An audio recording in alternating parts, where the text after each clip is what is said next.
बिस्मिल्लाहिर्रहमानिर्रहीम। अस्सलाम वालेकुम नाज़रीन इकराम, मैं हूं मखदूम शहाबुद्दीन और आप देख रहे हैं मेरा फेसबुक और यूट्यूब चैनल। उम्मीद करता हूं आप सब लोग बखैर वाफियत होंगे और जहां भी होंगे अपने अहले खाना समेत खुश भी होंगे और महफूज भी। इय्याक नअबुदु व इय्याक नस्तईन। अल्लाह, हम तेरी इबादत करते हैं और तुझसे ही मदद मांगते हैं। 24 अप्रैल 2025 जुमेरात के दिन का आगाज हो चुका है। पाकिस्तान के लिए हालिया तनाज़े में आज का दिन बहुत अहमियत का हामिल है। एक जानिब तो कौमी सलामती कमेटी का इजलास तलब कर लिया गया है। गुज़श्ता रोज नरेंद्र मोदी के घर पर होने वाले CCS cabinet committee on security के इजलास में होने वाले फैसलों के बाद अब यह पाकिस्तान के लिए इंतहाई अहम और क्रूशल मरहला है कि पाकिस्तान अब कैसे जवाब देगा।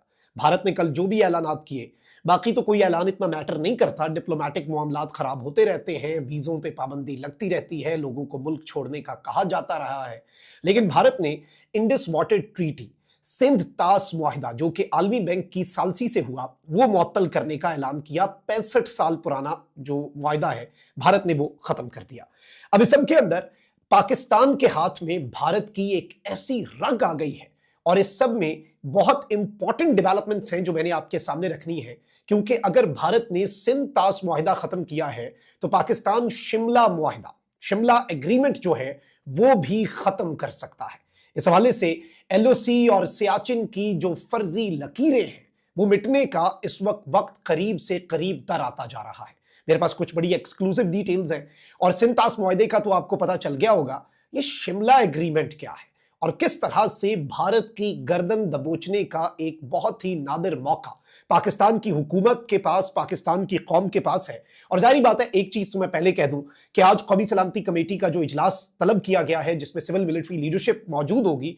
इमरान खान साहब के दौर में 2019 में भी आपको याद होगा किसी तर्ज पर एक इजलास बुलाया गया था। उसके बाद इमरान खान साहब ने कौम से खिताब किया और वो जुमले आज भी हमें याद आते हैं कि हम रिटेलिएट करने का सोचेंगे नहीं, हम रिटेलिएट करेंगे। और फिर हमने देखा कि पाकिस्तान ने रिटेलिएट किया और इस तरह से रिटेलिएट किया कि तारीख लिखी गई। अभिनंदन वाला एपिसोड भारत अभी भी नहीं भूलता। अब वो अक्षय कुमार, अजय देवगन वगैरह से फिल्में बनवा ले तो अलग बात है, बॉलीवुड में भारत जीत जाए, लेकिन असल में जो अभिनंदन के साथ हुआ वो सबने देखा। अब जरा जल्दी जल्दी चीजों का जायजा ले लेते हैं नाज़रीन इकराम। भारत ने जो दो तरफा आलमी मुआहिदा इंडस वाटर ट्रीटी मुअत्तल किया, ये एक सालसी के जरिए वजूद में आया मुआहिदा, क्योंकि यूनाइटेड इंडिया के अंदर इरिगेशन का सिस्टम एक ही था और पार्टीशन के बाद इसकी जरूरत थी। तो इसमें यह कहा गया कि जी वर्ल्ड बैंक जो है, ये चीज याद रखिएगा, वर्ल्ड बैंक इसमें सालिस है। पाकिस्तान वर्ल्ड बैंक के फोरम पे जा सकता है और वर्ल्ड बैंक को अपनी इंटेग्रिटी बरकरार रखने के लिए भारत के खिलाफ एक्शन भी लेना पड़ेगा, जितनी मर्जी भारत डिप्लोमेटिक कोशिशें करे। क्योंकि इसमें यह चीज याद रखिएगा, 1960 में होने वाला यह मुआहिदा जो है, इसमें कोई भी तब्दीली, रत्ती बराबर भी तब्दीली करनी है तो एग्रीमेंट यह है, भारत के सिग्नेचर है इसके ऊपर कि जी दोनों ममालिक की रजामंदी होनी चाहिए। तो पाकिस्तान इस सब के अंदर आलमी सतह पर पहुंच सकता है। और जारी बात है, अब भारत वैसे सिंध तास मुआहिदा जो इंडस वाटर ट्रीटी है उसकी मुतअद्दिद खिलाफ वर्जियां करता रहा है और पाकिस्तान के जो दरिया हैं उनके ऊपर मुख्तलिफ पन बिजली के मंसूबे जो हैं वो भारत ने शुरू कर रखे हैं। लेकिन इस मुआहिदे को मुअत्तल करना, जारी बात है, ये पाकिस्तान के खिलाफ पानी को एक बहुत बड़े हथियार के तौर पर इस्तेमाल करने के मुतरादिफ है और ये एक इंतहाई नीच और गिरी हुई हरकत है। लेकिन चलें आगे बढ़ते हैं। What options do we have right now? अच्छा, हामिद मीर साहब ने एक ट्वीट किया है, कहते हैं कि न्यू डिबेट इन पाकिस्तान, कि पाकिस्तान के अंदर एक नई बहस चल पड़ी है। If India is determined to say good bye to Indus water treaty which was brokered by World Bank, अगर भारत इंडस वाटर ट्रीटी को बाय बाय करने के लिए तैयार है, अलविदा करने के लिए तैयार है, जिसकी सालसी वर्ल्ड बैंक ने की, then Pakistan also has the right to walk away from Shimla agreement. तो पाकिस्तान के पास भी ये हक पहुंचता है, पाकिस्तान को ये राइट है कि वो शिमला एग्रीमेंट से हट जाए, which was not brokered by any international player। और शिमला मुआहिदा जो है वो तो किसी भी इंटरनेशनल प्लेयर जो है उसकी तरफ से उसमें सालसी भी नहीं की गई और ये कंप्लीटली मुकम्मल हैसियत के अंदर एक बायलेटरल एग्रीमेंट था। इसमें कोई इंटरनेशनल फरीक जो है वो शामिल नहीं था। अब जरा शिमला एग्रीमेंट की डिटेल्स सुन ले, फिर मैं आपको बताता हूं कि कैसे भारत की गर्दन दबोची गई है और किस तरह से हामिद मीर साहब ने यह मशवरा देके फौज और हुकूमत को इंडिया की शारग पकड़ा दी है। इंडिया की जैसे कहते हैं दुखती रग बल्कि कहा जाए तो यह कहना गलत नहीं होगा। अब नाज़रीन इकराम, एक चीज याद रखिएगा कि इंटरनेशनल लेवल पर इवन जो भारत ने, आपको मालूम है कि मकबूजा वादी का स्टेटस बदला अपने कॉन्स्टिट्यूशन के अंदर तब्दीली करके, उसमें भी जब पाकिस्तान उस पर आवाज उठाता है तो भारत यही कहता है कि जी ये हमारा पाकिस्तान और भारत का दो तरफा मामला है ना, तो इसमें यूएन की बात नहीं सुनता इंडिया। इवन जो यूएन की रेजोल्यूशंस हैं उन पर उस तरह से अमल दरामद नहीं करता। वो कहता है कि भाई हम क्यों इस पर अमल, हमारा ये आपसी मसला है, बायलेटरल इशू है, ये तो दो मुल्कों का मसला है, ये तो दो मुल्कों का तनाज़ा है। अब इस सबके अंदर नाज़रीन इकराम, ये जो मुआहदा है, याद रखिएगा, शिमला एग्रीमेंट, ये 2 जुलाई 1972 को दो फरीकैन के दरमियान हुआ था। दो फरीकैन कौन कौन थे? इंडिया और पाकिस्तान।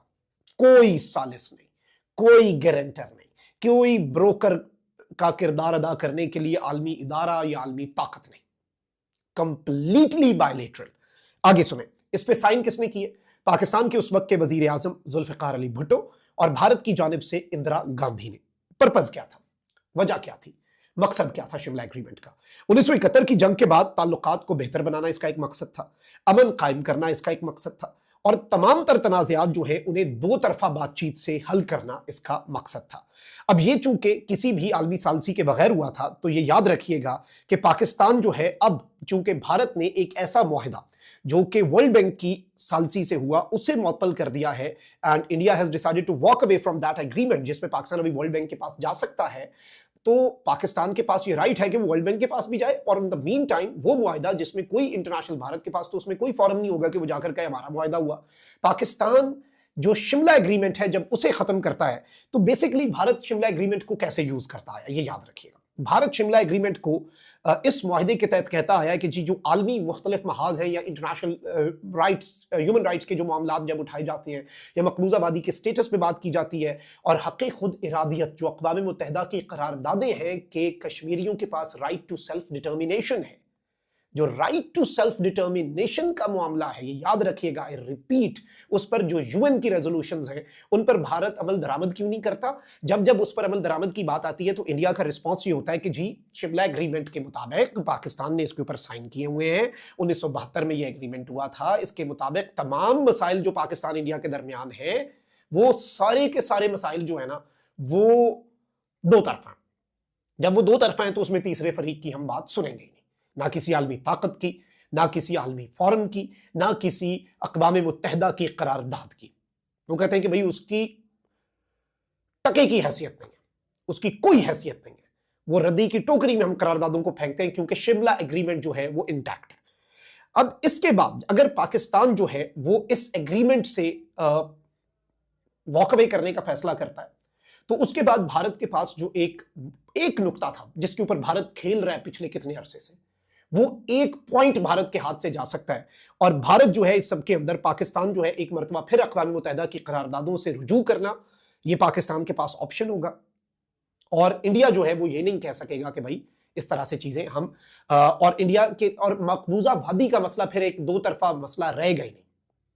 एलओसी के जो चीजें हैं आपको पता है, सियाचिन वाले बहुत कुछ है, अभी बहुत कुछ है। ये शिमला एग्रीमेंट जो है ये तो टिप ऑफ द आइसबर्ग है।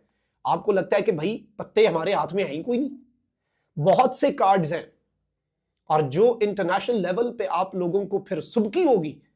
और चले, ये तो आपने ये एक्शन लिया ना, उसके अलावा दूसरी तड़ियां क्या लगाई जा रही हैं जी, दूसरी चीजें क्या की जा रही हैं। मैं बल्कि अभी देख रहा था भारतीय जो मुख्तलिफ, एक बल्कि मेजर है जी मदन कुमार, ये कहता है कि जी जामिया मस्जिद सुभान अल्लाह जी, ये बहावलपुर पंजाब में है, ये उसकी लोकेशन शेयर करके कहता है this needs to be hit, LOC Bahawalpur Punjab, यहाँ पर हम हिट करेंगे इस मस्जिद के ऊपर, ये बेसिकली यहाँ पर मदरसे में ये फलां ढिमका लोकेशन दो, जो मर्जी करो, बालाकोट की तरह दरख्त गिराओगे। और ये जो ये कर रहे हैं इसकी आप इंपॉर्टेंस को समझें। ये अगर स्ट्राइक करते हैं तो उसका स्ट्राइक की सूरत में जवाब देंगे। अव्वल तो इनकी स्ट्राइक सक्सेसफुल भी नहीं हो पाएगी, हुई तो फिर वापस कैसे जाएंगे।